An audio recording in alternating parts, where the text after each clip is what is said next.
Man from the Hawks, as always, kicks a few, but you spoke about their spike, and I was there for the Pies and Crows. The noise at the Adelaide Oval is like no other stadium in Australia. You were there, Maxie. I was there last week, but I watched it last night, and I wanted to ask you actually, Haim, you're the only one on the panel who's actually from Adelaide, but is it the ground? Is it because the ground is now at the Adelaide Oval, obviously right in the city? Is that the reason behind it all? The comparison I often refer to is it's moving Waverley Park, the ground, into Birrarung Ma. It's that close to the city, so the whole of the city gets excited about it. These are scenes from yesteryear now.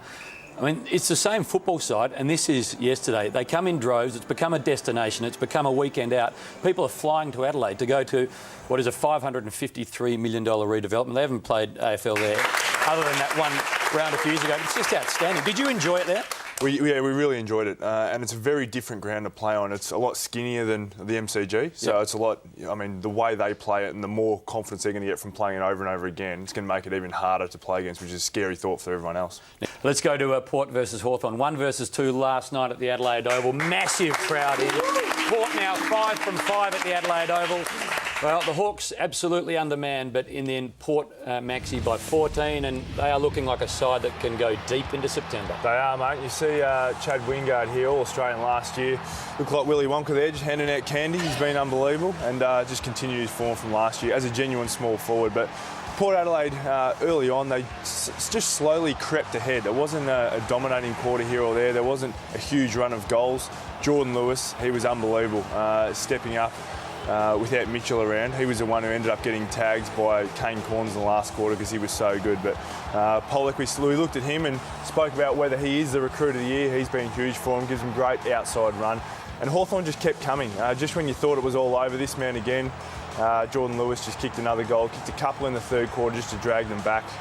And as you see, David Hale competing. But I thought it was going to be a blowout in the end, the way that Port Adelaide really attacked it, but Hawthorn just hung in there and just shows what a quality side they are, and Hamish Hartlett here finished it off, and it was obviously a cracking game of football and an important one for Port Adelaide to win. So the 3 things I learned: the Portress, as they're calling it, will be a very tough road trip for a long time to come. They're still a very young side, Port Adelaide, and they're just getting better every week. Number 2, Hawthorn's injuries will be beneficial long term. There's a lot of guys who are coming in, getting great experience playing in front of big crowds, and they're just going to be better for it in the long term. Number 3, Port have the benchmark for small forwards. I just think now with their 3 small forwards, Montfries, Wingard and Gray, I think that they're the benchmark in the competition. And we saw between them last night, I think they kicked about 8 or 9 goals. So their quality. I think the second one is probably Bruce, Rioli and Puopolo, if you're trying to compare 3 small forwards from another team. But these 3 here, they're just dynamic and they're hard to stop. Maxie, you touched on Chad Wingard. He's so hard to match up on. He's great in the air, great on the ground, really good agility.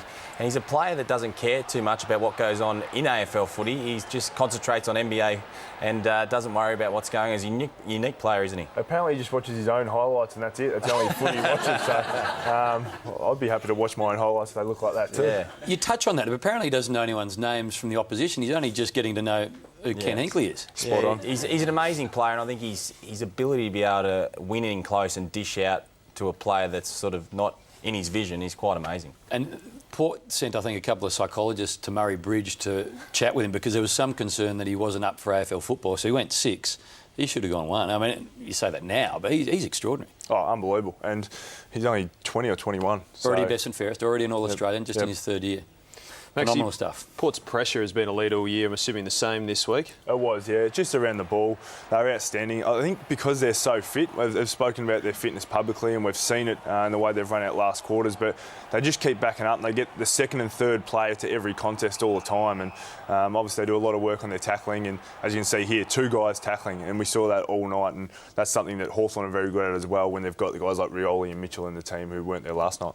Ken Hinkley has certainly just turned the club around. Everyone says he's a wonderful teacher and moulder of young men, and when you hear this, you'll understand why the players love playing for Ken. Leader, big day. Just play your role. Don't do any more like you and Travis do every week for us.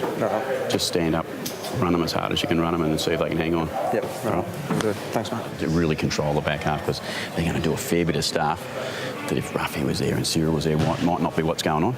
Just be ready for some unexpected stuff, I reckon. All right? But just be strong, take the game on. What I really like is when you join in. and you get the ball and you run, because they can't tackle you, they won't. You know, you've got that sideways movement that not a lot of blokes can do at high speed. Defend hard, really, that's the key thing for you, I reckon. I'll tell you what happens for me with you. If you're defending hard, I'll live with the other stuff okay. This would be a really big one for us, I reckon. And that's why it's in your hands. Because I probably could have left it with the kid again and give him a crack. But it's not one I want to take a risk on.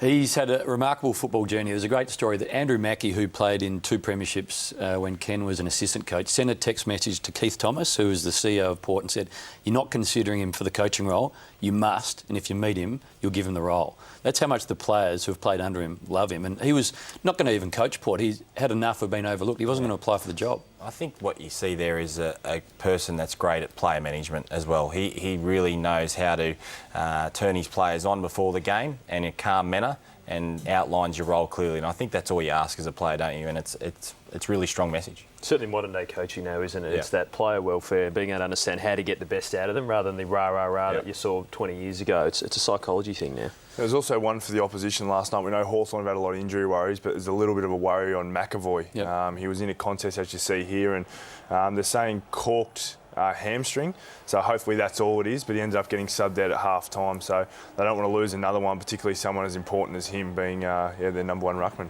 Well, Mitchell, Lake, Rioli, roughly out with suspension, and McAvoy, he just adds to the woes. But Clarko, he was pretty happy last night regarding the Hawks' performance. They're by no means unbeatable. I think we showed that tonight, so we're pretty happy with our endeavour, and a lot of the things we did tonight, we're pretty pleased with the way that we went about it, but we'll work out where we can improve. Maxie, you touched on the players that obviously are out injured, and it's beneficial for some of the younger players coming on their side. Who were some of those players?